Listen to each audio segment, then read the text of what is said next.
Coming to you from Brand Viva Media Studios, it's Adam Contos with Start With a Win with producer Mark in the studio here. How you doing, buddy? Hey, I'm doing so good. We had some tech issues, which I want to encourage everybody as you're creating your content and you're making videos and you're doing podcasts and doing all this stuff, right?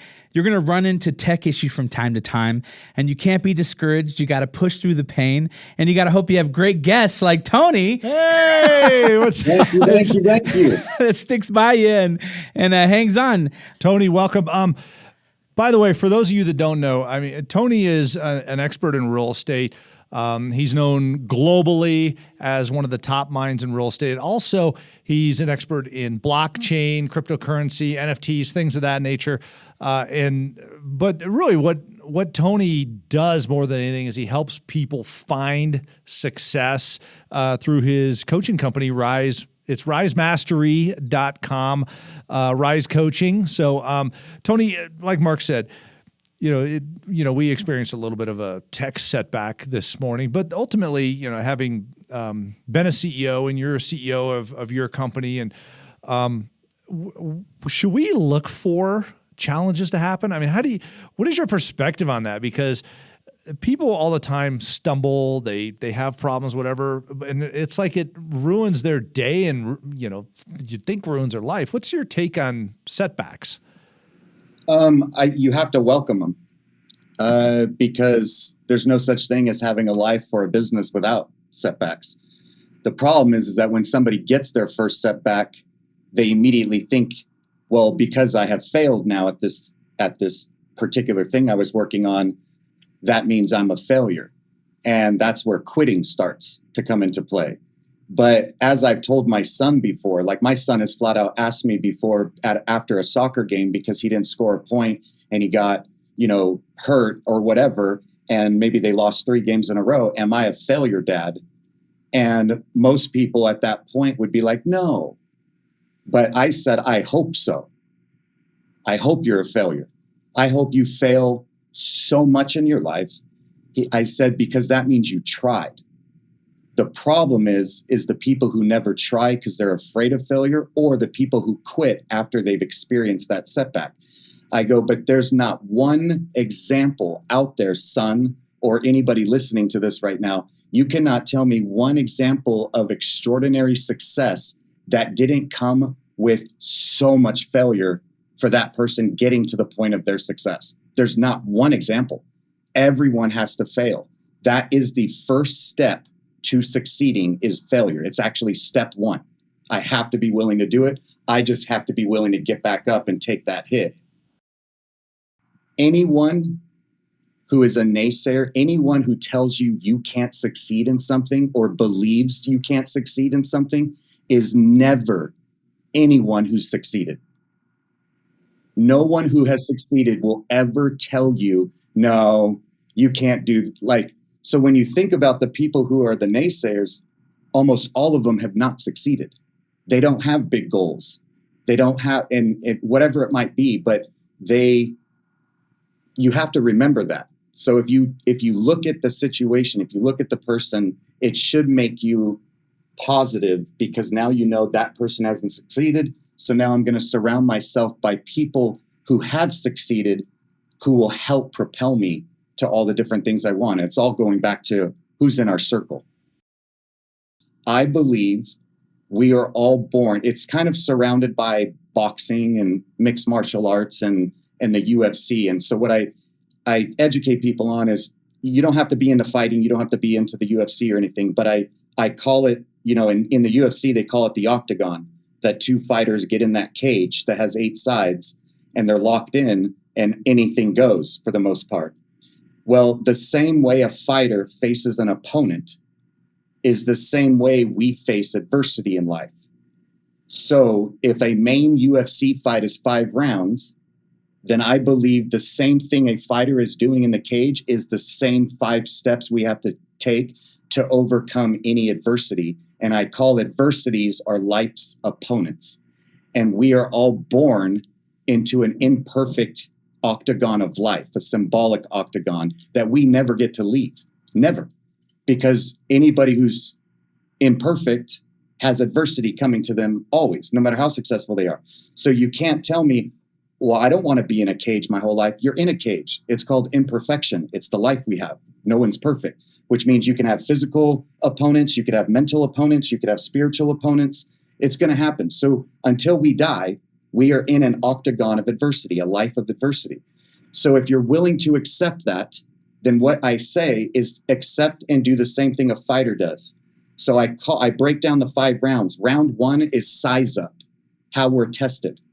So when a fighter gets in, you'll sometimes see them kind of just sizing each other up in that first 30 seconds, looking at each other's feet, looking at their surroundings, seeing if the guy's confident in his eyes or her eyes. Like, are you scared of me? Do you already have fear? So when opponents in life face me, I close my eyes and I literally pretend I'm in the cage. And so let's talk about a business adversity 2 years ago, COVID. So when COVID broke out, I closed my eyes and I pretended that this massive giant with huge muscles came into my octagon wearing a t-shirt that said, COVID, your business is screwed. Wow. Right? And I looked at that and I said, okay, size it up, Tony. You're going to have to size this up. What is it? Is it really going to cause a housing crisis? And so I had to size it up. I did research on it. I researched the Spanish influenza. I looked at what happened to the stock market in 1918 during the Spanish influenza that killed 400 million people when the world population was only 2.8 billion. And the economy actually had some bad moments and then skyrocketed. So did housing after it. So I was like, I don't see that this is actually going to cause what everybody thinks it's going to cause. And then round 2, mindset. Now that I've sized up my opponent, now I have to have the positive mindset on how I'm going to respond to the adversity. Round 3, accountability, how we learn, the mistakes we make, or holding ourselves accountable to achieve our goals. Round 4, heart, how we overcome. That's where the fighters who can make it to 4 rounds, those fighters have cardio. So you'll hear the commentator say, well, if we know he's going to win this fight, he's going to have to do it in round 2 because we know he tires out in round 4 or 5. But the fighter he's facing, we know that they can go all 5 rounds. So blah, blah, blah, blah, blah. So we have to make sure we have the heart for it to overcome our adversity. And then round 5 is finally how we finish, is how we win. So any adversity we're faced with, and I have been faced with tons of adversity, both in my personal life and business life, I followed those 5 steps in order to overcome it. And it works. It works every time. Like, I don't know how else to say it besides face your opponents just like a fighter does.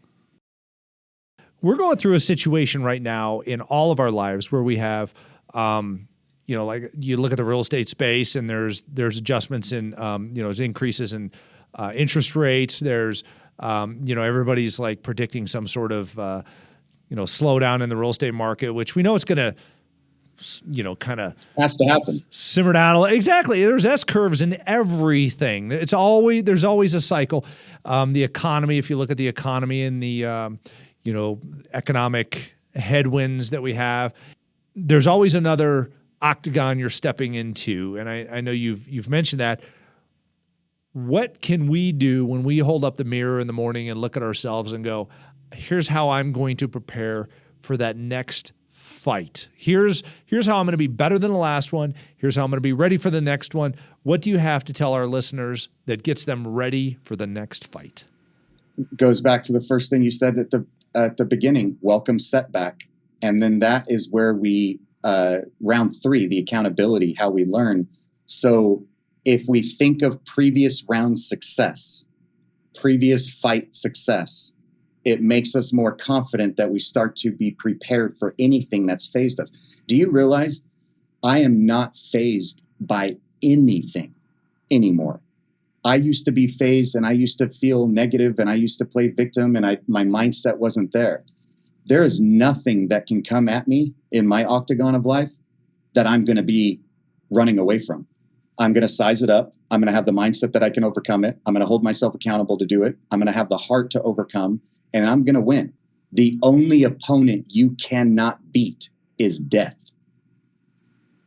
So if you don't have somebody walk into your octagon with a t-shirt that says death, which you won't even see because you died, right? Then anything else that they're wearing on their shirt we're able to overcome. When my mom, we lost her 9 years ago tomorrow, and it was extremely hard for me. But when she got the news that she had cancer, then she had to close her eyes and see some big opponent come in that had the word cancer. I had to also see the same opponent come into my cage that said, Mom has cancer, size it up. Mindset, we can do this. Let's hold ourselves accountable. Let's have the heart, Mom. But eventually, she was in like round 4, right? Moving into round 5. And all of a sudden, the person took the shirt off, and underneath the shirt that said cancer was death. Like eventually you can't beat death, right? So that means anything that comes out you can overcome. I love it. And you have, just like you just said, you have overcome everything that you've been up against to this point in life. No, I am still, when I show what I've gone through in my life, I'm still in round 2 on some of this on this list. I'm still in round 3. By the way, I'm still in round 5 on all of it. I don't think I've truly beat it yet, but because maybe it's still in my mind or something like that. But I know that I keep fighting. Gotcha. That just face me. I love that because you're right. When you wake up in the morning, your challenges are not gone. You're still in the octagon with so many. So that's a great point, Tony. Thank you. R.I.S.E coaching. If somebody wants to look into R.I.S.E coaching and your organization, where can they do that and what can they expect to see? Yeah, so risemastery.com. And so when you go to risemastery.com, you hit group coaching, read everything that page says, what you get, who I am. And at the very bottom, you'll see step 1, fill out your information. Step 2 is where you'll see the price of $199 a month. I'm telling you this for a reason, is in that step number 2 field, down at the bottom, you will see something that says enter discount code. If anybody on this that's listening enters TGVIP, one word, TGVIP, you will see the price change from $199 to $62 a month for everything that page says you get. RISE stands for Relevant Innovative Skill Enhancement. That's why it's called RISE, and it's an abbreviation for first, rise up, but at the same time, relevant is everything. Being innovative is everything. Having skill enhancement always on your mind to enhance your skill set is everything. So that's my program. Awesome. And Tony, I know we've asked you this before, so I'm not going to ask you again, how do you start your day with a win? But I do have a question for you that I think is pertinent to everybody. How do you recommend our listeners start with a win? Start your morning with this is actually something my wife taught me, that she was watching something, I think on Instagram several years ago, and it showed this Army general, or maybe it was a Marine, and he's a motivational speaker, and he just said, start every day by just making your bed. Oh, that was a Navy SEAL commander. Yeah. Okay, that's awesome. Do not walk away. Do not go into the bathroom to take your shower. Do not go downstairs to get your coffee. The first thing you should do the second you get out of bed, by the way, that's your first win. Right out of the gate, you got out of bed. But now create the second win of something you're actually going to do and make your bed. It's something psychologically what it does to move our day forward now. We've already started with a couple cool wins.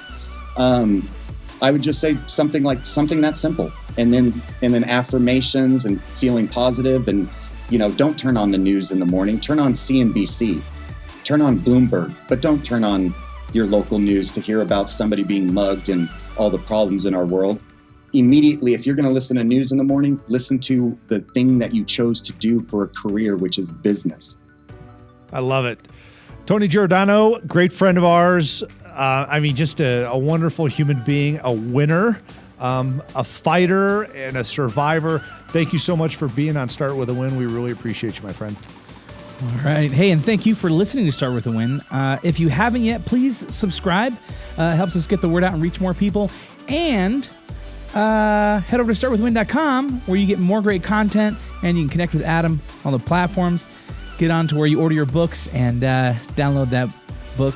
The audiobook's coming out soon, It's right? already out. It's already yeah. out. Audible. Okay, Audible. It's on Audible. If you don't like reading, you can listen to There it. we go. That's right. Until next time, guys, remember, start with a win.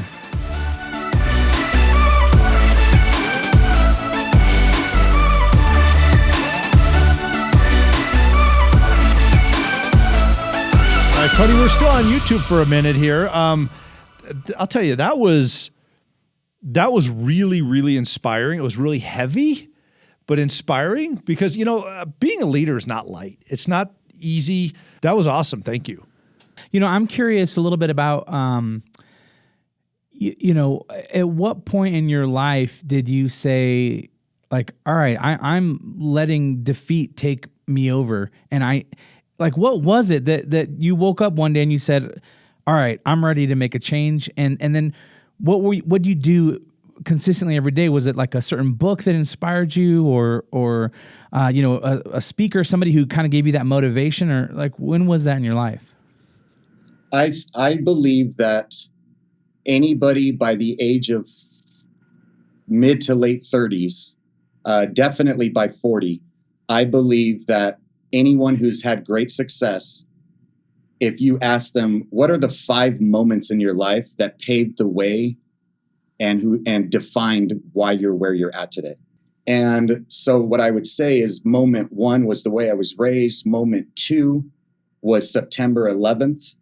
Moment 3 was probably my mom, losing my mom.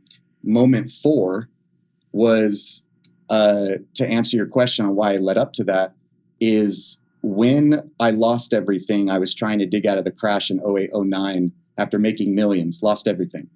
And I remember a year and a half into it, it just wasn't getting better. A lot of people don't know my godfather was funding me during the crash. And I got up to owing him like 140 grand because he kept giving me money because I kept selling him on, I'm digging out, like, don't worry, I'll pay you back. I made millions. And 2 days later, after that moment, and I got those loans declined, I called him again. And I said, hey, Uncle Mike, can you give me like 5 more grand? I'm so close. I just, I need to pay some bills. And like, I know I'm going to get out of it. He goes, no. He goes, I'm done. He goes, I'm never giving you another dime, Tony. And you better start paying me back. And I go, but Uncle, he goes, Tony, do you know the number 1 reason why you haven't dug out of this crash yet? And I go, the bank, like, it's not the economy. It's not getting better. He goes, I am. I'm the reason you haven't dug out of the crash because you have something to fall back on. So to conclude my thought on your question, when people don't have someone to fall back on, when you know that you're going to achieve your things and no one is going to help you do it, we are capable of absolutely extraordinary things as human beings when we rely on ourselves. And I think that was the key moment is I dug out of the crash so fast after he cut me off and had him paid back. So, yeah. That's awesome. That's so great. Hey, this has just been a great conversation and just really encouraging. And I know it's going to be really encouraging for people who, needed to hear this message. And I know that they will hear it. And so thank you so much. And hey, thanks for sticking around for the after show and getting a little extra content. And until next time, we'll see you when we see you.